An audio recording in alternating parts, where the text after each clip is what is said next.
ఉన్నారు. మీ అందరితో ప్రెస్ మిత్రులతో కూడా వారికి నేను ధన్యవాదాలు చెప్తా ఉన్నా. ప్రెస్ క్లబ్ మా శ్రీనివాస్ గౌడ్ సాబ్ ఫోన్ చేసి ఇట్లా చర్చ ఉన్నది, మరి మాకు అవకాశం ఇవ్వండి అంటే వెంటనే వారు అవకాశం ఇచ్చినందుకు వారికి కూడా ధన్యవాదాలు. ముఖ్యమంత్రి గారికి మర్యాదగా తువాలేసి దాని మీద రాసి నీకోసం ఇంతమంది పెద్దోళ్ళు నిలబడి, మాజీ హోంమంత్రి గారు, మాజీ అడిషనల్ డీజీపీ గారు, మాజీ మంత్రులు, మా రాజ్యసభ సభ్యులు, మా ఎమ్మెల్యేలు అందరూ నిలబడి నీకోసం కుర్చీ వేసి అర్ధగంట ఎదురు చూసినాం. నీకు నీ కుర్చీకి ఇచ్చే గౌరవం నీకు ఇచ్చినాం. కానీ ముఖ్యమంత్రి గారు మీరు గౌరవాన్ని నిలుపుకునే పద్ధతుల్లో లేరు. మీరు మీ మాటలు, మీ రోత చేష్టలు ఇవన్నీ తెలంగాణ సమాజం గమనిస్తూ ఉంది.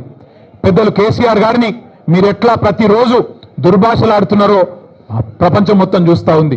ఒకటి మాత్రం వాస్తవం, నువ్వు 4 రోజులు మోసాలు చేసి తప్పించుకోవచ్చు గాక, 4 రోజులు ఇట్లనే డైలాగులు కొట్టి తొడగొట్టి గతంలో తప్పించుకున్నట్టే తప్పించుకోవచ్చు గాక.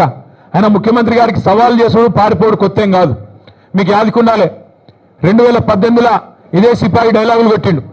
కొడంగల్లో నేను ఓడిపోతే రాజకీయ సన్యాసం చేస్తా అన్నాడు. 2018లో ఓడిపోయిండు మా పట్నం నరేందర్ రెడ్డి గారి చేతిలో. ఓడిపోయిన తెల్లారో మర్నాడో సిగ్గు తప్పి మాట తప్పి మళ్ళీ పార్లమెంట్ ఎన్నికల్లో తగుదునమ్మని మళ్ళా నిలబడ్డాడు. అంతకుముందు కొట్టిండు డైలాగ్ 2015లో జిహెచ్ఎంసీలో కనుక టీఆర్ఎస్ సొంతంగా గెలిస్తే నేను రాజకీయ సన్యాసం తీసుకుంటా అన్నాడు. మళ్ళా అప్పుడు కూడా మాట తప్పిండు. ఇవాళ కూడా తొడగొట్టిండు, సవాల్ చేసిండు. రైతుల మీద, యువత మీద ఎప్పుడు వస్తావో రా, కేసీఆర్ వస్తాడా, కేటీఆర్ వస్తాడా, రండి అన్నాడు. మరి నువ్వు రా రా రా అంటే నేను వచ్చిన, నువ్వేమో పత్తలేవు. రైతు బంధు మీద చర్చ అన్నావు, అదేవిధంగా రైతు శ్రేయస్సు మీద చర్చ అన్నావు, యువతకు ఇచ్చిన ఉద్యోగాల మీద చర్చ అన్నావు. అన్నిటికీ మేము సిద్ధంగానే ఉన్నాం. రేవంత్ రెడ్డి గారికి మళ్ళొక మాట చెప్తా ఉన్నాను, నువ్వు ముఖ్యమంత్రివి, నేను ఒప్పుకుంటా. నువ్వు నాకంటే ఎక్కువ బిజీగా ఉంటావు, నీకు నాకంటే ఎక్కువ పని ఉంటుంది, నేను ఒప్పుకుంటా. అందుకే మళ్ళొకసారి చెప్తా ఉన్నా ముఖ్యమంత్రి గారు, ప్లేస్ మీరే డిసైడ్ చేయండి, టైం మీరే డిసైడ్ చేయండి. ఆఖరికి నీ జూబ్లీ హిల్స్ ప్యాలెస్కు రమ్మంటే కూడా తప్పకుండా వస్తాం. కానీ మీరు ఏ అంశం మీద చర్చ పెట్టినా మేము సిద్ధంగా ఉన్నాం. కేసీఆర్ తయారు చేసిన గులాబీ దండు, గులాబీ సైనికులం సిద్ధంగా ఉన్నాం. మాట్లాడుతూ ముఖ్యమంత్రి ఆయన మంత్రులు కొత్త పదం నేర్చుకున్నారు. మేము కేసీఆర్ను రమ్మన్నాం. అరే నీకు నేను ఒకటే అడుగుతున్నా ముఖ్యమంత్రి, మా పిల్లలు సోషల్ మీడియాలో పోస్ట్ పెడితేనే గడగడలాడుతున్నావు, నీకు కేసీఆర్ కావన్నా? చిన్న పిల్లలు, కాలేలు చదువుకునే పిల్లలు చిన్న పోస్టులు పెడితే దానికే గడగడలాడుకుంటే వాళ్ళని తీసుకుపోయి జైల్లో పెడుతున్నావు, నీకు కేసీఆర్ కావన్నా? నీ లెవెల్కు మేము చాలు, నీ లెవెల్కు మేము సమాధానం చెప్పే సత్తా కేసీఆర్ తయారు చేసిన ఇంతమంది సైనికులకు మాకు ఎవ్వరితోని, నువ్వు నన్నే కాదు, మా ఎమ్మెల్సీలు, మా ఎమ్మెల్యేలు, మా ఎంపీలు, మా మాజీ ఎమ్మెల్యేలు, మాజీ ఎంపీలు, సీనియర్లు, మా పార్టీలో ఏ నాయకుడైనా నీకు సరిపోతాడు నిజానికి. కానీ నువ్వు ముచ్చట పడుతున్నావు, పేరు తీసుకున్నావని నేను వచ్చినా, మళ్ళా నువ్వు ఎప్పుడు పిలిచినా వస్తా. లేదా నీకు చర్చ చేసే ధైర్యం లేదు, స్పీకర్ గారిని అడ్డం పెట్టుకొని మైక్ కట్ చేసుకుంటా అసెంబ్లీలే టైంపాస్ చేస్తా అంటే అది కూడా ప్రజలు చూస్తూ ఉన్నారు.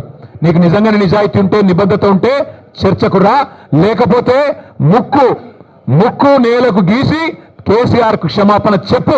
తప్పుడు కూతలు కూసినందుకు రైతు బంధు లాంటి పథకం పెట్టిన మహానాయకుడు, రైతు బీమా లాంటి పథకం తెచ్చిన మహానాయకుడు, భారతదేశ చరిత్రలో మొట్టమొదటిసారి 24 గంటలు రైతుకు ఉచితంగా కరెంట్ ఇచ్చిన నాయకుడు కేసీఆర్. అట్లాంటి నాయకుడిని అడ్డగోలుగా మాట్లాడినందుకు ముక్కు నేలకు రాసి చర్చకు వచ్చే దమ్ము లేదు, కేవలం నాకు రచ్చ చేయడం మాత్రమే తెలుసు అని చెప్పి తప్పుకో, క్షమాపణ చెప్పు.